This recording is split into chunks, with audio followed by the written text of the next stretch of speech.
Hello everyone, Dr. David Kulla here with Synergy Wellness. Today we have Tony. I want to discuss his case. This condition affects 6%, not 60, but 6% of the population. And it's called spondylolisthesis.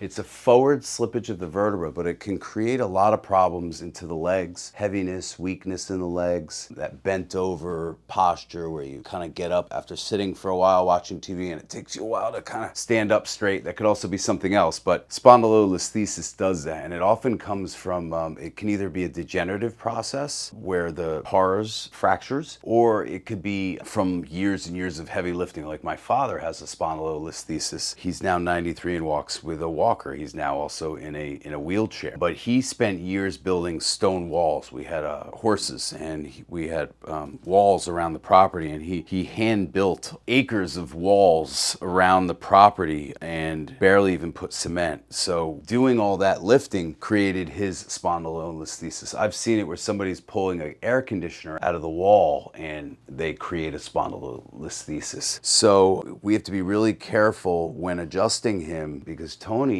when you adjust, if you just put him on his side and do a traditional chiropractic adjustment without taking an x-ray, you're going to be in trouble. He may not get off the table. You may make him worse. So you have to know what to look for, the signs of a spondylolisthesis, and then take x-rays when appropriate. So he has some hernias that he had operations on as well. He's concerned about that. And what we're trying to do here is reach his psoas muscle, because the psoas muscle attaches onto the side and the front of the vertebra. So if that muscle's really tight because he's either flat-footed or their hips are rotated in, which is the case with Tony here, what'll happen is that psoas will pull tight and it will pull that spondylolisthesis forward even more. So I'm just trying to release his psoas muscle so that it can let that L4, L5 vertebra pull back into the alignment of the spine. And we also did Cox flexion distraction technique. So for a spondylolisthesis case, you do not want to have the traditional put you on your side, crack your back, crack your hips. You know, that's a great chiropractic technique. It's called diversified and it works for most people. But for somebody with a spondylolisthesis, you can do that safely. You just don't want to place your hand over that L4, L5 vertebra, because what are you going to do?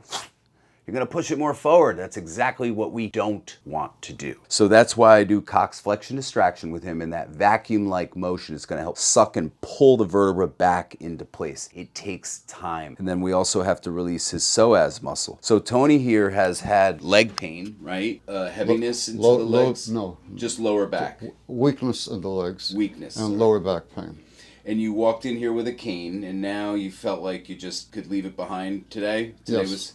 So that's a good sign. Today was the first day he walked out without his cane, and then he realized that he didn't have it. So we're in a good trajectory forward. But spondylolisthesis, you really got to be careful. And one thing I recommend for anybody with a spondylolisthesis, not to lift anything heavy. If it feels heavy, stop. Don't lift it. Even with a back brace. Get somebody younger to help you lift it, or to lift it themselves.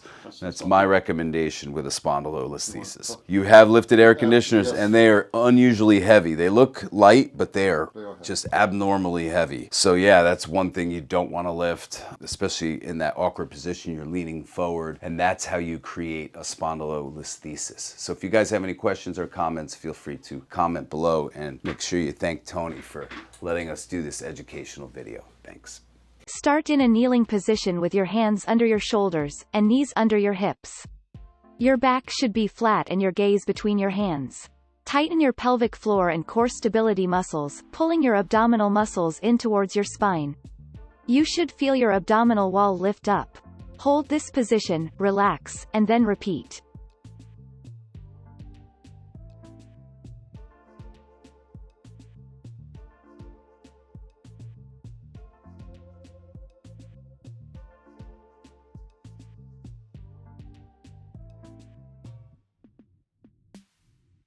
Start on your hands and knees, with your hands under your shoulders, and knees under your hips. Keep your back straight and your hips in a neutral position. Lift one arm up and keep your elbow straight. Ensure your body and hips do not move throughout this movement. Lower the arm and repeat.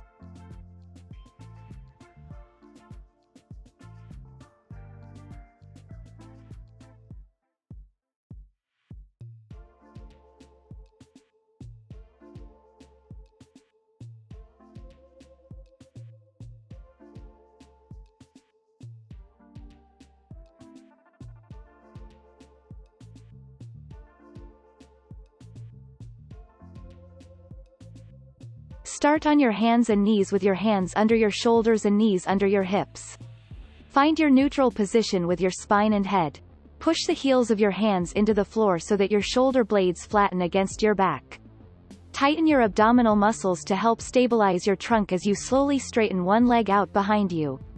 Keep your foot in contact with the floor throughout this movement.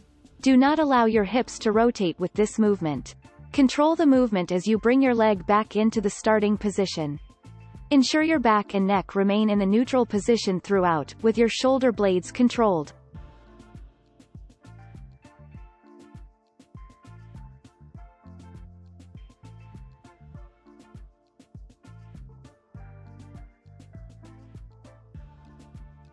Lie on your back with your legs bent and your feet flat on the floor. Place your hands on your abdomen and tighten your abdominal muscles. Raise one leg, and then the other leg, up to the tabletop position, with your hips and knees at 90 degrees. Maintaining a strong stable position with your back, lower one heel down towards the floor, then return to the tabletop position. Repeat with the other leg. Continue this movement, ensuring you do not allow your lower back to arch.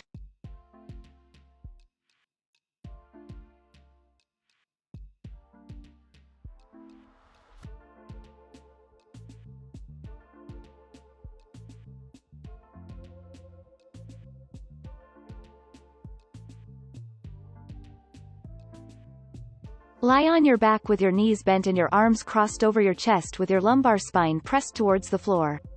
Breathe in, and then exhale as you lift your shoulders off the floor. Keep your abdominal muscles tight as you curl up off the floor and do not allow your lumbar spine to raise off the mat. Return back down to the starting position in a slow controlled manner and repeat.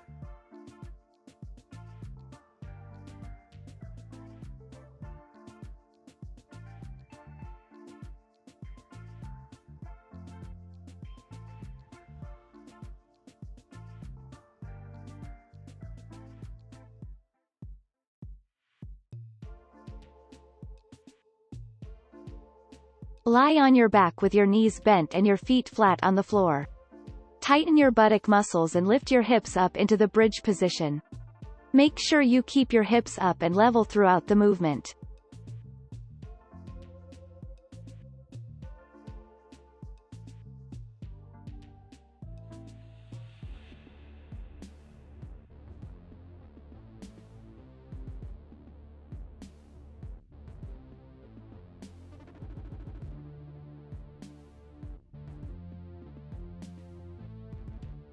Lie on your side with your feet, ankles and knees together. Bend the legs a little and tighten your core stability muscles. Keeping the feet together, lift the top knee up. Make sure you don't roll your body back with the movement. Control the movement as you bring the knee back down to the starting position.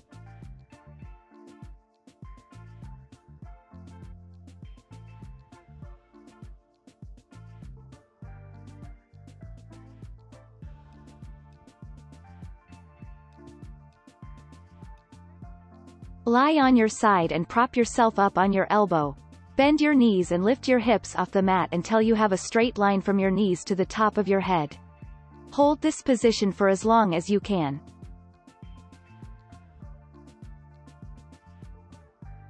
Lie on your back with your legs bent and place a small towel between your knees. Keep your feet hip width apart. Take a deep breath in, allowing your tummy to inflate.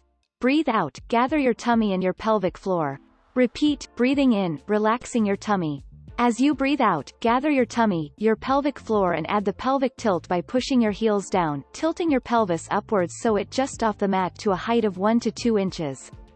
Breathe in and lower your pelvis back down, making sure you roll down one vertebra at a time. Relax your pelvis. Repeat this movement. Remove the towel, bring your legs down, one by one, starting with the right, and the left and return to the starting position.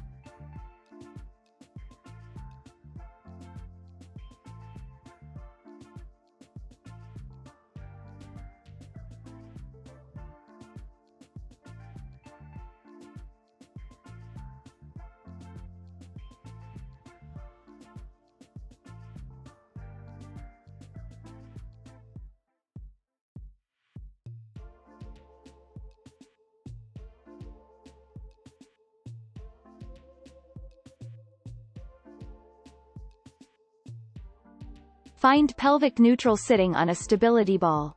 Maintaining this position and keeping your tummy muscles tightened, pick one foot up and hold this position, then lower. Repeat the movement with the other leg, ensuring you maintain good posture throughout.